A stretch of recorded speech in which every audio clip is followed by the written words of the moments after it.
Taste the Daily. எந்த துறையில ஊழல் இல்லைன்னு சொல்லுங்க. ஊழல் இல்லாத துறையை என்கிட்ட காட்டுங்க. நான் காலில் விழுந்து மன்னிப்பு கேட்டு சார் நாங்கள் சொன்னது தப்பு அப்படின்னு நாங்கள் உத்தரவு போகிறோம். ஊழல் புகார் நிறைய கொடுக்குறோம். இதில் எந்த ஒரு நடவடிக்கை இல்லை. நாங்கள் மாவட்ட ஆட்சியர்கிட்ட சொல்கிறோம், துணை மாவட்ட ஆட்சியர்கிட்ட சொல்கிறோம். லஞ்சம் வாங்கி பிழைக்கிறது தண்டனை கிடையாது. அதை எடுத்து போடுறவங்க மேலே தண்டனைன்னா என்ன அர்த்தம்? அது அதிகார வர்க்கத்தில் இருக்கிறவங்க அத்தனை பேரும் ஒரு 10% ஒன்றா சொல்லிடலாம். சரி, அவங்க கொஞ்சம் நல்லா நிர்வாகம் பண்ணுறாங்க. மீதிலாம் லஞ்சம் ஊழலில் தான் தெளிச்சிருக்கிறாங்க. இந்த புதுச்சேரி அழிவுப்பாதையில் போயின்னு இருக்குது. இதை தடுக்க பொது அமைப்புகள் நாங்கள் பாடுபடுறோம்னாக்கா, அதில் குரல் கொடுக்குறவங்க மேலே கேஸ் போடுறோம்னாக்கா, இது அழிவுப்பாதைக்கு போகிற இடத்துல கொண்டாந்து விடும். திருந்திங்க, திருந்தாதவங்க திருந்து வைப்படுவார்கள்.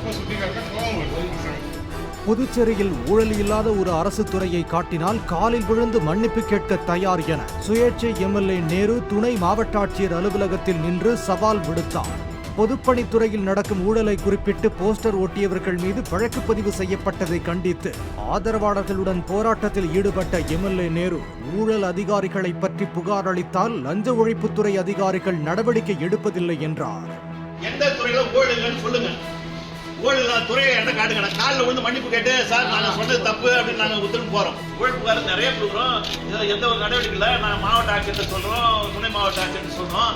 லஞ்சம் வாங்கி பிழைக்கிறது தண்டனை கிடையாது. அதை எடுத்து போடுறவங்க மேலே தண்டனைன்னா என்ன அர்த்தம்? அது அதிகார வர்க்கத்தில் இருக்கிறவங்க அத்தனை பேரும் ஒரு 10% ஒன்றா சொல்லிடலாம்.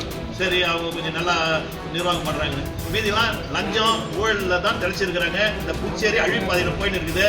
இதை தடுக்க பொது அமைப்புகள் நாங்கள் பாடுபடுறோம்னாக்கா, அதில் குரல் கொடுக்குறவங்க மேலே கேஸ் போடுறோம்னாக்கா, இது அழிவுப்பாதைக்கு போகிற இடத்துல கொண்டாந்து விடும். திருந்திங்க, திருந்தாதவங்க திருந்து வைப்படுவார்கள்.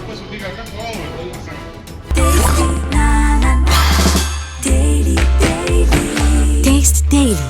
Taste the Daily.